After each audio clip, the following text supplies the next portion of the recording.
আসসালামু আলাইকুম প্রিয় শিক্ষার্থী বন্ধুরা। পৌরনীতি ও সুশাসন প্রথম পত্রর পঞ্চম অধ্যায় থেকে মোস্ট কয়েকটা এমসিকিউ তোমাকে দিব, জাস্ট শেষ মুহূর্তে এগুলো একটু দেখে নিও। আমি যদি তোমাদেরকে বলি যে বাংলাদেশের যে তথ্য অধিকার আইন আছে এটা কত সালে পাস হয়েছে? 2009 সালে 5ই এপ্রিল। একদম most important, most important, most important, বারবার বলতেছে, ঠিক আছে? কে নাগরিকের অধিকার রক্ষা করে? এটা হচ্ছে রাষ্ট্র। একজন রাষ্ট্র মানে রাষ্ট্রই হচ্ছে একজন ব্যক্তির নাগরিকের অধিকারটা কি রক্ষা করে। আর আমি যদি তোমাদেরকে বলি অধ্যাপক এই লাক্সের একটা সংজ্ঞা আছে, যেমন অধিকার হচ্ছে সমাজ জীবনের সে সকল শর্তাবলী যা ব্যতীত ব্যক্তি তার একজন ব্যক্তি অথবা এই ব্যক্তির ব্যক্তিত্বের পূর্ণ বিকাশ সাধন করতে পারে না, ঠিক আছে? আচ্ছা, এরপর আমি যদি বলি এই অধিকারকে রক্ষা করার জন্য অগ্রণী ভূমিকা পালন করে, এটা হচ্ছে কি কোন ব্যক্তিরা? জনগণকে। কি? জনগণকে। এরপরে যদি বলি, দেখো বাংলাদেশ যে সংবিধান আছে এই সংবিধানের কত নং অনুচ্ছেদে ব্যক্তিগত অধিকারের কথা আছে? এটা হচ্ছে 32 নং। ঠিক আছে, মানে তুমি টেকনিক মনে রাখতে পারবা 32 বছর বয়সে এই ব্যক্তির অধিকারই চলে যায়, ঠিক আছে? আচ্ছা, আমি যদি বলি যে তোমাদেরকে যে অধিকার বিল পাস হয়, এটা হচ্ছে 1689 সালে। 1689 সালে, আশা করি বুঝতে পারছো। আচ্ছা, এরপরে দেখো এই যে অধিকারের প্রধান রক্ষা কবচ কোন ব্যক্তি? এটা হচ্ছে আইন, ঠিক আছে? কোনটি? সকল অধিকারের উৎস সংবিধান। সংবিধান না থাকলে তো কোনো কিছুই নেই, ঠিক না? তো নাগরিকের প্রথম ও প্রধান কর্তব্যই হচ্ছে আনুগত্য প্রকাশ করা। প্রথম এবং কি প্রধান। প্রিয় শিক্ষার্থী বন্ধুরা, আমার এই শিটে অনেকগুলো এমসিকিউ আছে, কিন্তু আমি শেষ মুহূর্তে আমি তোমাকে যেগুলো দেবো এগুলো একটু বেশি পড়বা। সো অধিকারের উৎপত্তি কোথায় থেকে? সমাজ থেকে।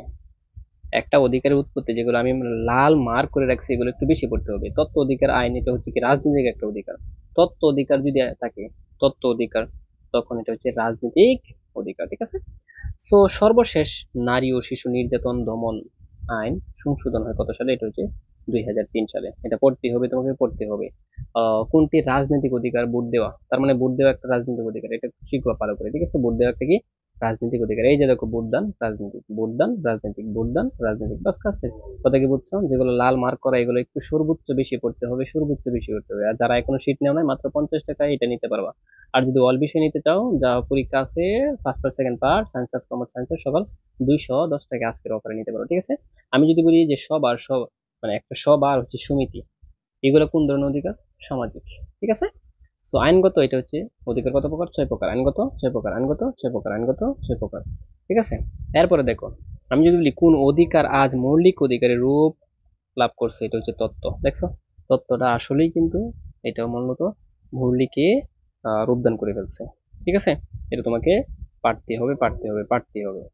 যাই হোক, এরপরে দেখো যদি বলি তোমাকে কর্তব্য কি? কর্তব্য মানে একটা দায়িত্ব। কর্তব্য মানে কি? একটা দায়িত্ব, ঠিক আছে? সো নাগরিকের অন্যতম প্রধান কর্তব্য হচ্ছে কি, মানে স্বাধীনতা থাকতে হবে এবং কি সংহতি রক্ষা, ঠিক আছে? তো অন্যের বিরুদ্ধে প্রতিবাদ করা, এটা হচ্ছে নৈতিক একটা কাজ। ভিক্ষুককে ভিক্ষা করা সামাজিক সমাজের কাজ। হ্যাঁ, এটা তো আর তোমার কাজ না, ঠিক আছে? আর এই যে আজকে যে কি বলছেন, অধিকার আর হচ্ছে কর্তব্য একই বস্তু দুটি দিক, ঠিক আছে? এটা জানা দরকার। আর রক্ষা কবচ বলতে আমি বলছিলাম স্বাধীনতা রক্ষা কবচ মানে হচ্ছে কি আইনের শাসন। নিচের কোনটি কর্তব্যের পরিপূরক? একটা অপরটার আর কি পরিপূরক, একটা ছাড়া একটা চলবে না। এটা হচ্ছে কি অধিকার, ঠিক আছে? ও কর্তব্য আর অধিকার এটা একটা আর একটার পরিপূরক। প্রিয় শিক্ষার্থী বন্ধু, সুন্দর একটা কথা একটু জেনে নাও। দেখো, give me a good mother, আমাকে একজন ভালো একটা মা দাও। I will give a good mother বা গুড নেশন, আমি তোমাকে একটা কি দিব? হ্যাঁ, ভালো জাতি দিব। এটা হচ্ছে নেপোলিয়ন বলেছেন যে তুমি আমাকে একটু শিক্ষিত মা দাও, আমি তোমাকে একটা শিক্ষিত জাতি উপহার দিব। এটা আবার গুড লাগাই দিচ্ছে, কি কথা বুঝছো? এটা অটোমেটিক সহজ একদম, ঠিক আছে? এরপর যদি আমি যদি বলি যে একটা ম্যান ইজ মানুষ হয় ব্রন ফ্রি, উক্তিটিকার রুশো বলছে, ঠিক আছে? ন্যাচারাল রাইটস মানে কি? প্রাকৃতিক অধিকার। ন্যাচারাল রাইটস প্রাকৃতিক অধিকার। আমি বলি অনেক এমসিকিউ আছে, কিন্তু তোমাকে আমি সর্বোচ্চ সহজ করে পড়াবো, সর্বোচ্চ সহজ। আর আমি যে তোমাদেরকে বলি, যারা বিভিন্ন ভার্সিটি পরীক্ষা দিবা, অ্যাডভান্স কোর্সে ভর্তি হতে পারো, মাত্র 500 টাকায় ঘরে বসে প্রিপারেশন নিতে পারবো পাবেল স্যারের সাথে, ঠিক আছে? মাত্র 500 টাকায়।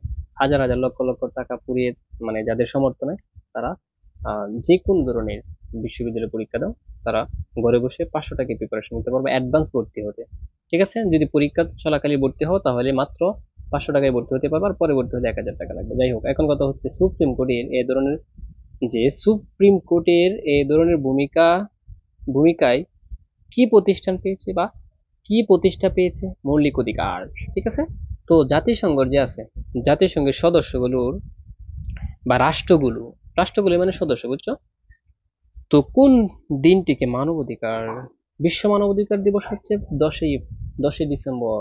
এটা আসছে নেলসন ম্যান্ডেলা, এই নেলসন ম্যান্ডেলাকে মানে সাদা জাতি আর কালো জাতি একসাথে মিশানোর জন্য সারা জীবন নেলসন ম্যান্ডেলা যুদ্ধ করে গেছে। তারপর তাকে কি করছে, যে জেলে নিয়ে পড়ে রাখছে। এরপরে প্রায় 30 বছর সে জেলে বসে বই লিখছে, অনেক কিছু লিখছে, সর্বশেষ তারা সাদা জাতি আর কালো জাতিকে মিশাইতে পারছে। এরপরে হচ্ছে তোমার বিশ্ব মানবাধিকার দিবস 10ই ডিসেম্বর এই তারিখটাকে ঘোষণা করছে, কারণ এই দিনে সে কি করছিল, এই দিনে সে জেল থেকে মুক্তি পাইছিল। মানবাধিকার দিবস স্বীকৃতিদাতা কোন ব্যক্তি, এটা হচ্ছে জাতিসংঘ। সুপ্রিয় শিক্ষার্থী বন্ধুরা, সর্বশেষ আর কয়েকটা রয়েছে, দেখো রুশো কোন দেশে নাগরিক ছিলেন, ফ্রান্সের। রুশো কি ফ্রান্সে ছিল, ফ্রান্সের।